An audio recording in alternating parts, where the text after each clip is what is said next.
શું નામ બા તમારું? સમતાબેન. સમતાબેન. આખું નામ? સમતાબેન. સમતાબેન. સમતાબેન. સમતાબેન કેવા પણ આખું નામ? પ્રજાપતિ. પ્રજાપતિ. ક્યાંથી આવ્યા બેન તમે? અમે અમદાવાદથી. અમદાવાદથી આવ્યા? મહાદેવનગર. મહાદેવનગર. કેટલી ઉંમર તમારી? 31 વર્ષ હશે. 31 વર્ષ છે. 30 31. માનસિક હોય થોડું એવું લાગે છે. હા, માનસિક રીતે હે ને? માનસિક બીમાર હોય એવું લાગે છે. હા, એ માનસિક બીમાર હતા નહીં, એમના ફેમિલી તરફથી જે મેન્ટલી ટોર્ચર મળ્યું છે ને એના કારણે થઈ ગયા છે. અચ્છા, ફેમિલીથી ટોર્ચર મળ્યું છે. હા. કોણ છે એમના ફેમિલીમાં? એમાં ફેમિલીમાં એમનો છોકરો છે મોટો 30-35 વર્ષનો, એમના હસબન્ડ ખુદ છે, એમની બે અચ્છા, 30-35 છોકરીઓ વર્ષનો છે. છોકરો બી છે. હા, એમની બે છોકરીઓ પણ છે. છોકરીઓ બી છે. બરાબર. એમના સાસુ સસરા અને એમના હસબન્ડ તરફથી, એમના દિયર દિરાણી તરફથી એમનું કેવું એવું છે કે એમને મને ત્યાં બહુ હેરાન કરે છે, મેન્ટલી ટોર્ચર કર્યા છે. બરાબર. ટોર્ચર થયા છે? હા, બહુ હેરાન પહેલા હેરાન કરતા કરે. હતા. ખેતીવાડી કરતા હતા, બધું તો કરતા કેટલા હતા. વર્ષથી તમારે ત્યાં રહે છે? છેલ્લા 22 વર્ષથી અમે સાચવે છે. ગામડે રહ્યા. 22 વર્ષથી એ ને સમાજને ભેગા કરે, મિટિંગો કરે, લઈ જાય, લાવી જાય, મૂકી જાય, લઈ જાય, તેડી જાય તો પછી મારઝૂડ કરે, માનસિક ટોર્ચર કરે ને એટલે પાછા અહીંયા મૂકી જાય. બરાબર. આવું બધું કરતા હતા. સો અહીંયા રહેવું છે તમારે? હાથે બી સાહેબ, રહેશું.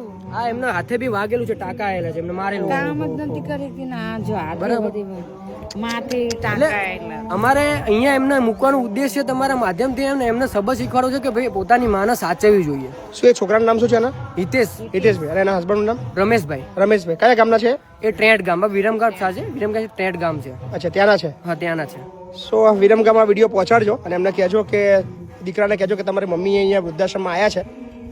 સો તમારી કદાચ રાહ જુએ છે અને એના હસબન્ડ સુધી બી વિડીયો પહોંચાડજો કે તમારા પત્નીએ તમારી રાહ જુએ છે.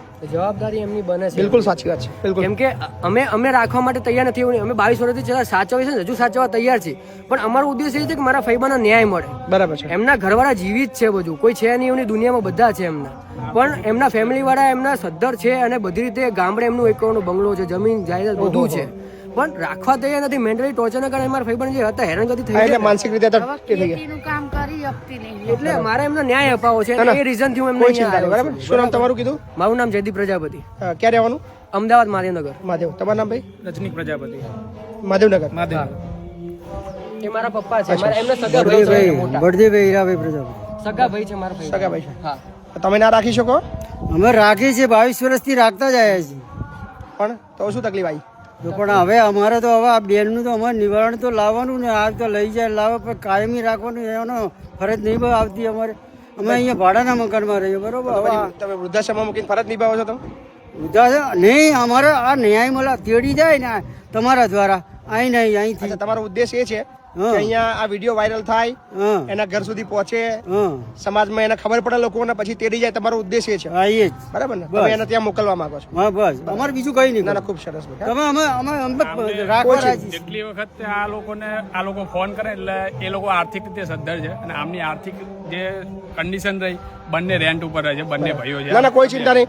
બરાબર, મારે ત્યાં રાખું છું. પણ કઈ બી અરે જોઈ લઈએ છે, ધમકીઓની ચિંતા નહીં. બરાબર છે. શું કીધું તમારું નામ? સમતાબેન. સમતાબેન. કશો વાંધો નહીં. ચલો રહો આગળ. હે ને? ચલો ભાઈ. ચલો.